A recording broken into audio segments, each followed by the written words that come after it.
Hello, new families. Welcome to William and Mary.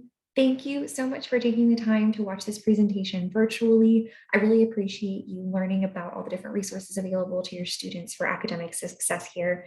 My name is Claire Forbes. I'm the Assistant Director of Academic Enrichment Programs, and I will be taking you through some resources that we offer today.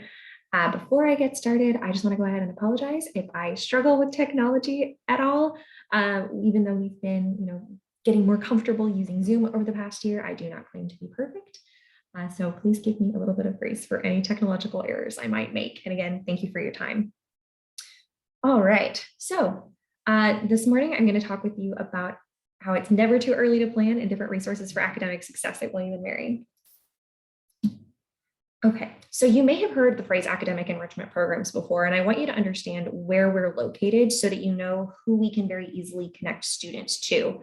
Academic enrichment programs is part of the student success thematic area. That includes the Dean of Students office, the Center for Student Diversity, as well as the Haven. You may have heard someone in these offices mention our name before. Specifically within the Dean of Students office, we are located alongside CVRP, care support, enrollment support, parent and family programs, which I imagine you are all quite familiar with, as well as student accessibility services. So this is how we live in the wider William and Mary verse. We also work with external partners like resources at the library, academic advising, faculty, different student organizations, counseling center, all sorts of different people across campus. So what does academic enrichment programs actually do? We guide students to the completion of their academic goals by creating an accessible, responsive, constructive, learner-centered space for students to become active, independent, and confident learners. Specifically, we help students develop academic skills and strategies. Our goal is always to help them strengthen their personal responsibility, as well as promote an understanding of both university culture and effective decision-making. William and Mary is a new place for all of your students. Any questions that they have about William and Mary, classes or otherwise, we want to make sure that they understand the culture that's here and know resources that are available to them. Obviously, this is me speaking to you. My name is Claire Forbes. Again, I'm the Assistant Director of Academic Enrichment Programs, but I want you to know our other staff members as well. Dr. Wilmarie Rodriguez is our Interim Vice Dean for Student Success, as well as the Director of Academic Enrichment Programs. And our graduate intern this year is Armand Jones. He is a graduate student in higher education program at the School of Ed at William and Mary.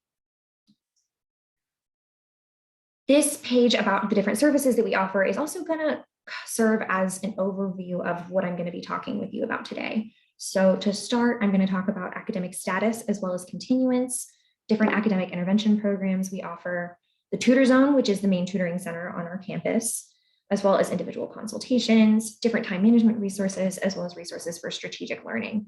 The photo that you see on this slide is Campus Center. That is where we are visibly located, as well as the rest of the Dean of Students office.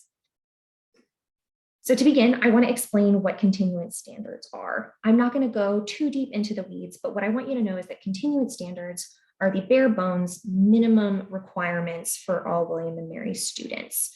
If you want to read more about this, you can Google search William and Mary continuance standards, and you will find this same chart.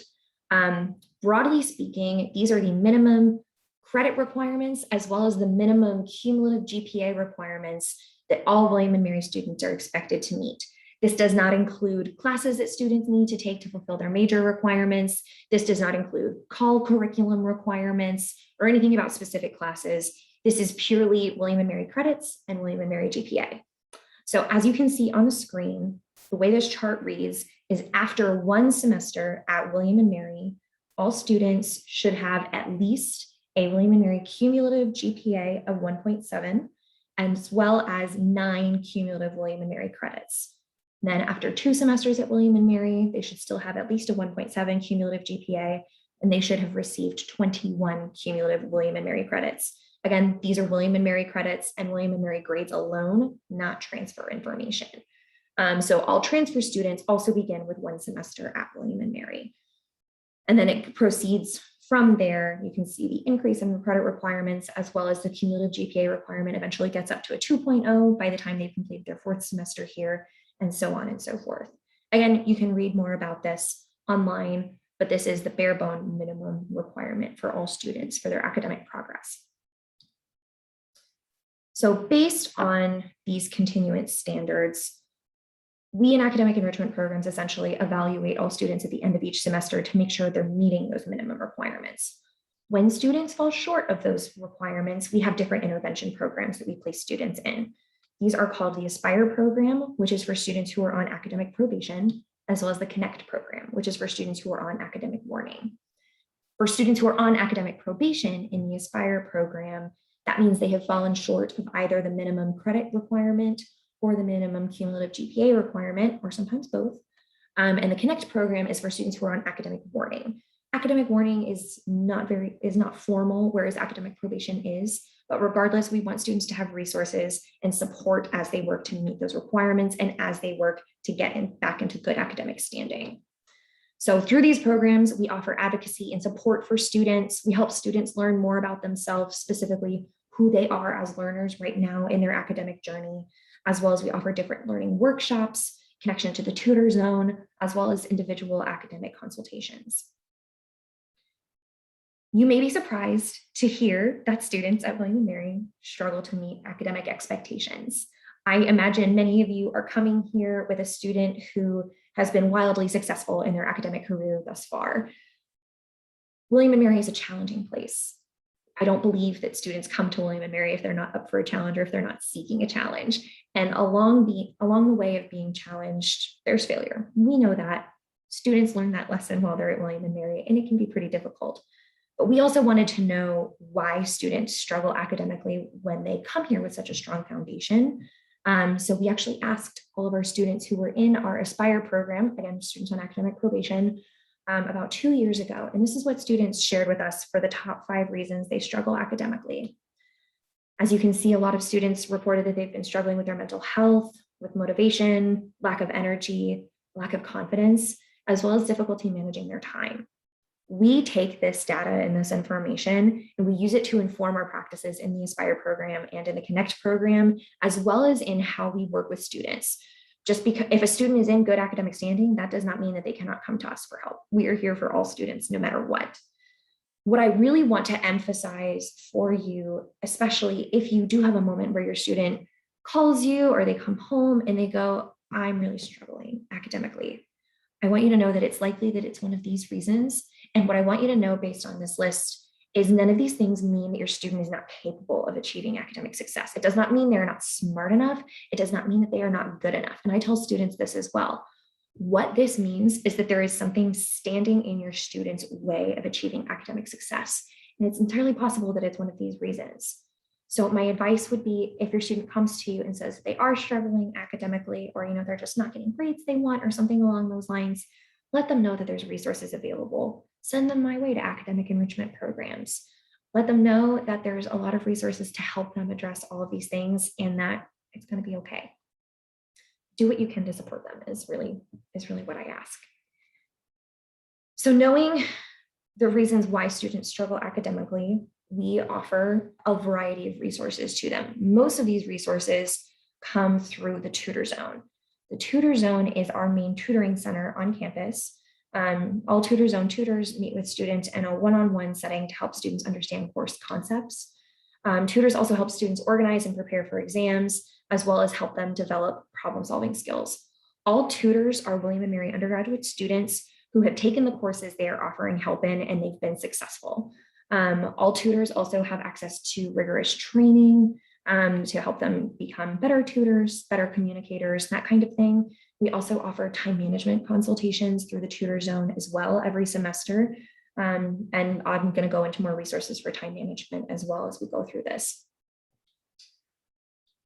So specifically at the Tutor Zone, we offer help in over 200 William & Mary classes. Every year we provide over 3,500 hours of peer tutoring. I employ about 75 tutors every semester. There's a little bit of fluctuation in there.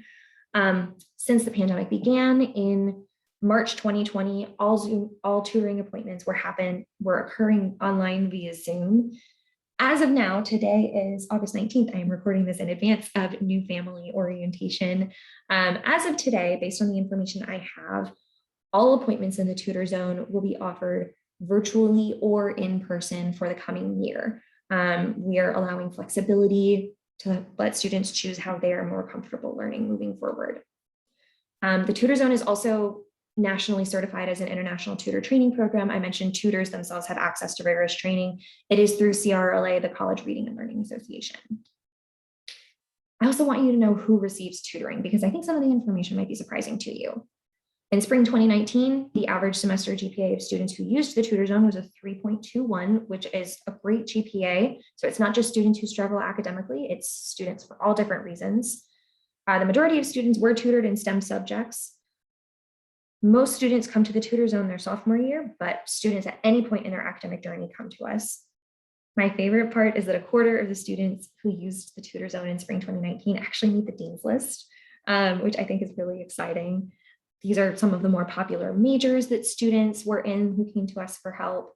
And another fact that I think is really cool is that among all the students who came to the Tutor Zone, there were 8 different first languages other than English. So a huge variety of students coming to the Tutor Zone. I also think that it's important that you know what students say and what students experience at the Tutor Zone. So it's not just me telling you what we offer. Based on survey data, 98% of students who used the Tutor Zone said that it was a beneficial service. 96% said it increased their understanding of the subject matter, and 97% noted that their tutor encouraged independent learning strategies. Additionally, at the Tutor Zone, we also offer academic coaching from graduate students. We have an academic coaching program where we hire graduate students and we place students into the program based on sort of their needs and what they're looking for. The academic coaching program is more intensive than meeting for a time management consultation once a semester, or more regular than meeting with me or another staff member in academic enrichment programs sort of as needed.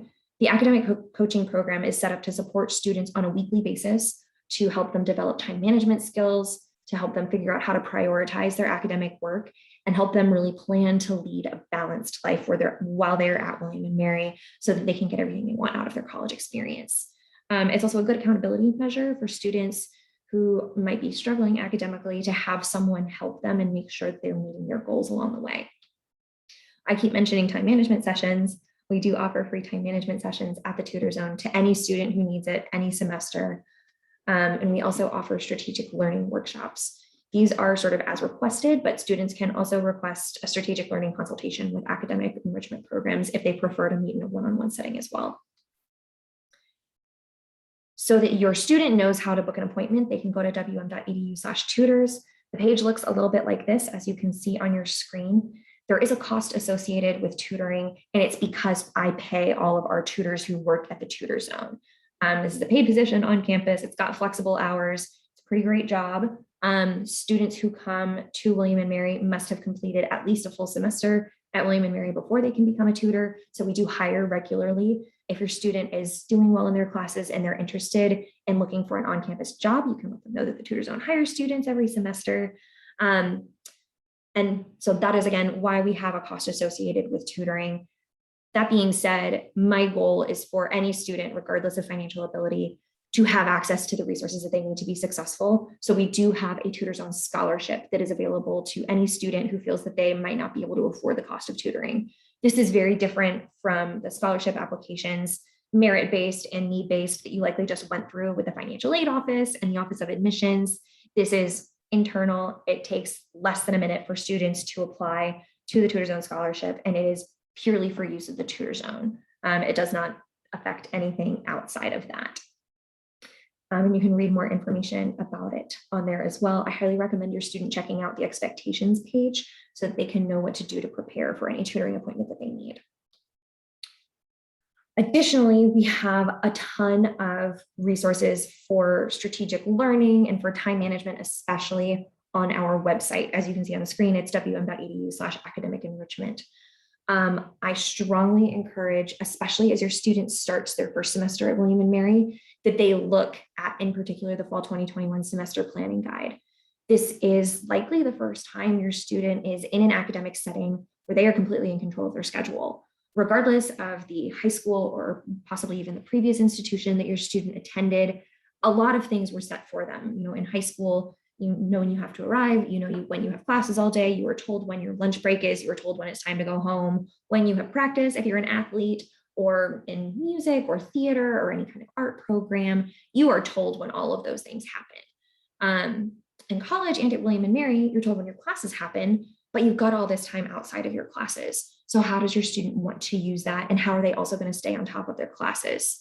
The 2021 semester planning guide is really helpful because it takes students through all of their course syllabi and helps them figure out when they have big upcoming deadlines and big assignments so that they can look ahead, make sure that they're aware of upcoming things that are important, that are going to take a lot of time, and it can help them be proactive about it. So for example, if a student has 2 essays due in 1 week and a test in another class, maybe it's possible they can work ahead on the essays if possible with enough advance notice. They might realize I need to talk to my professor about maybe getting an extension on this paper, or maybe there's a possibility of me taking the test early or something like that. It'll give them a heads up and then they can be proactive, like I mentioned. There's also resources on this page, even though you can't see it in the presentation, about daily time management opportunities. There's a to-do list on there that they can use that'll help them prioritize the academic work they need to do on a daily basis, all sorts of stuff. So I definitely recommend your student check that page out. And especially as they're new to William and Mary, they might be wondering, like, well, where am I going to study on campus? I know that there's a library here. I know I'll have my room where I'm living. There's probably coffee shops in the area. There's a bunch of information about study locations on there, different strategic learning tips, as you can see, as well as, of course, our contact information for academic enrichment programs. I highly recommend sending your student to this page if they're worried about time management or as an additional resource. If you have any questions, if your student has any questions, please do not hesitate to reach out. I truly mean this. You can reach me, or your student can reach me at tutorzone@wm.edu. I'm the main staff member who oversees the Tutor Zone, as well as that email address. They can visit our website for more information. I highly recommend that your students, or you, if you're interested, follow us on social media, especially because we do regularly share and the new semester planning guide for every semester, as well as different tools for success around midterms, as well as around final exams. We have different sort of big exam week preparation guides that we share, that kind of thing. Thank you so much for taking the time to listen to me today. Thank you for everything that you are doing to support your student success at William and Mary, and welcome to the William and Mary family. And I truly mean it. If you have any questions, please don't hesitate to reach out. Thank you so much. Have a wonderful rest of your day.